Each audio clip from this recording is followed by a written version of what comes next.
Hello, and welcome to the Other Woman YouTube channel. Thank you for tuning in. Thank you for dropping by to hear my mess.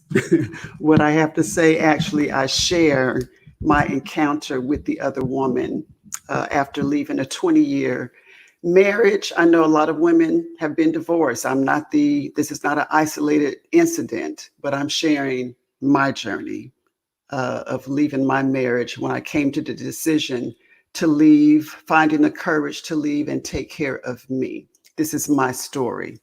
And I joined the hundreds of thousands of other women who have left their marriage. But a good thing came out of my marriage, and it was out of my leaving my marriage, the release of my marriage.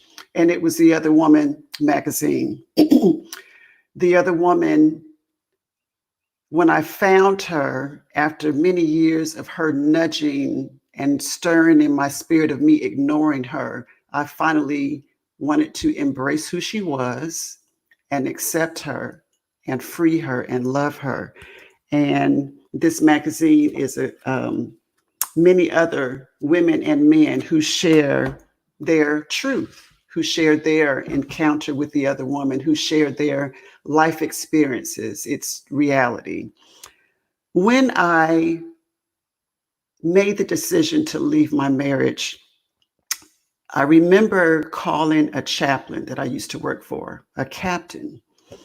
And I guess I just wanted to be sure of my decision, although I knew in my heart of hearts, it's always good to get wise counsel. I believe I was concerned because my then husband and I, we led the couples ministry at our church for a few years, 3 or 4 years, and enjoyed it. I enjoyed it. There were a few times when we had to maybe speak at a gathering for couples where he didn't show up, or let me say, not show up, had to work late or whatever the reason was. So, sometimes I would teach or lead by myself. That was okay. Didn't always feel good, but I did what I had to do. I made a commitment. So, leading the couples ministry, I felt all these couples that I had shared with, talked to, been an example for, I felt something I can't even explain. But the chaplain said to me, and I don't remember her words verbatim, but she actually helped me to realize that I was not obligated to those people. I was not obligated or responsible for their marriages. I had to take care of me. And I can't explain what those words resonated with me, how they made me feel, but I was even more sure than ever. I was like, okay, you're right. I don't have to give account for my actions and be responsible for other people. So when people were shocked that we separated, and I'm sure, people create illusions for you. We had the couples ministry going on. I was homeschooling. I was a stay-at-home mother, domestic engineer, as I like to call it, whatever you call it. We were always involved with our children. I was always at Booker T, Washington High School for their sports, Pine Forest High School. Both of those are in Pensacola, Florida. Volunteering. I was there. We were there supporting them from Little League up until when they graduated. So I can understand the illusion that people put on our marriage. But one woman even said, you wore that mask good. I didn't think I was wearing a mask. I was just being a loving, forgiving Christian wife, taking care of the shit in my home. I was doing what every other wife, mother, woman would do when things happen in the marriage. You work it out. You deal with it. I wasn't airing my dirty laundry. I was dealing with my shit. I don't know how else to say it. every marriage has some shit. Every marriage is going to go through issues. I had a blog called Unhappily Married, and it wasn't about unhappy times. It was my realization that a happy marriage included the unhappy times, the rough times, the challenges, because there's no perfect marriage. So when I realized that I had to take care of me, that was the beginning of not giving a flying fish what anybody else said about me. I had to take care of me. I had to have some renewal in my life. I had to take care of my mental health. I had to deal with my peace of mind. And I love Nina Simone's quote, and I quote her often. She said, "You can use up everything you got trying to be everybody, trying to give everybody what they need. You can use up everything you've got trying to give everybody else what they need." So, in the meantime, while I'm trying to please other people, I forgot to be true to myself. And that's why when I had that yearly appointment with my doctor and my lab results were all over the place and out of whack, is because I wasn't taking care of me. So I had to get to the point as a woman to be true to myself, to take care of me and not to worry what other people say. Damned if you do, damned if you don't.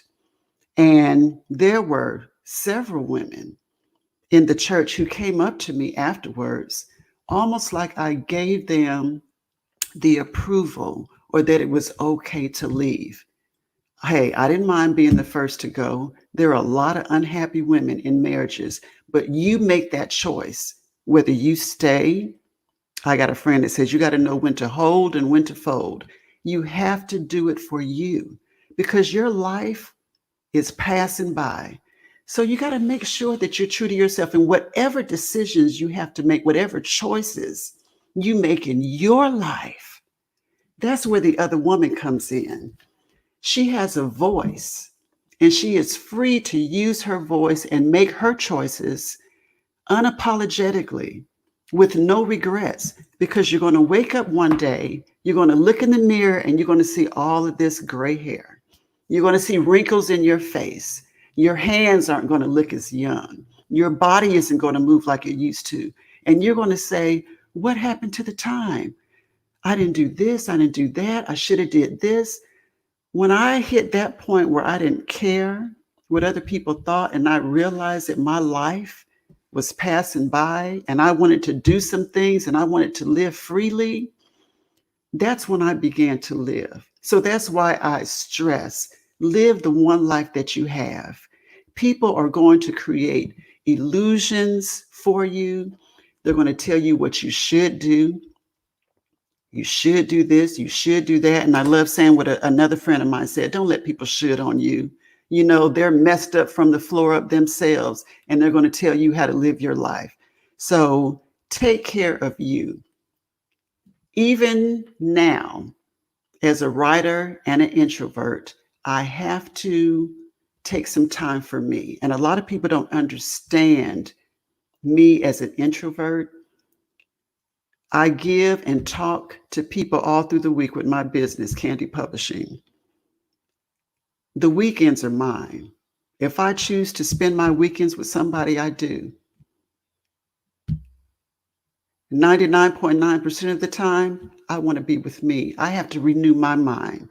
I have to find my peace. I have to retreat. I have to turn the world off and go deep within and take care of myself. I am strengthened in solitude. So I can't care what people say. You're antisocial, you're unsociable. I'm at a point in my life where it doesn't matter what other people think. Obviously, if you're going to infringe on my wishes to take care of me, you're not thinking too much about me. So I have to make myself a priority. And I hope you do too, ladies. We give so much.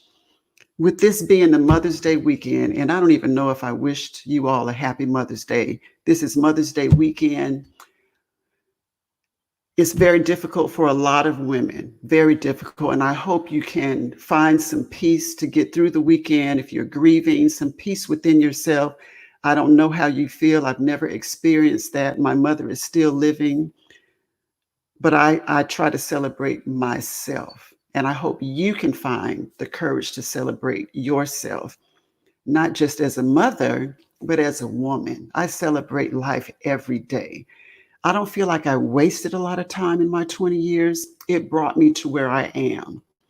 I try not to throw stones at my unhusband because I wouldn't have all of this if I had not gone through what I went through, if I had not made the choice to accept my papers, my walking papers out of my marriage.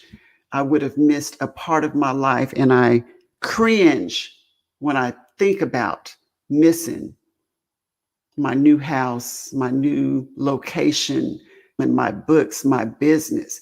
It was like I had life in me that was dormant. Again, the other woman is not an advocate for divorce. I wanted to be married. I wanted to grow old with my unhusband. Life happened. You got to roll with the punches. That's what we do, ladies. Hey, we take a punch, we get up, we brush it off, and we keep going. That's life. There's not going to be a perfect life. There's not going to be perfect peace in everything you do, but you can find peace within. And that's what this latest issue is going deeper into yourself, finding out who you are. What do you like? What are your joys? What makes you happy? And accepting the other woman. So as I close, I am getting good at keeping up with my time. As I close, I encourage you, if you have not purchased a copy of The Other Woman, you can take a sneak peek on candypublishing.net. Go to The Other Woman magazine link, and there's a link there where you can look at the first 10, 12 pages, something like that. They're only $10 a copy, $30 a year for subscriptions. I encourage you to meet the other woman, embrace the other woman, and free the other woman. And until next time, I want to say again, happy Mother's Day to you. Love yourself, encourage yourself, and celebrate yourself. And thank you again for tuning in to the Other Woman YouTube channel. Lavender Shedrick Williams signing off, and have a great weekend. Bye-bye.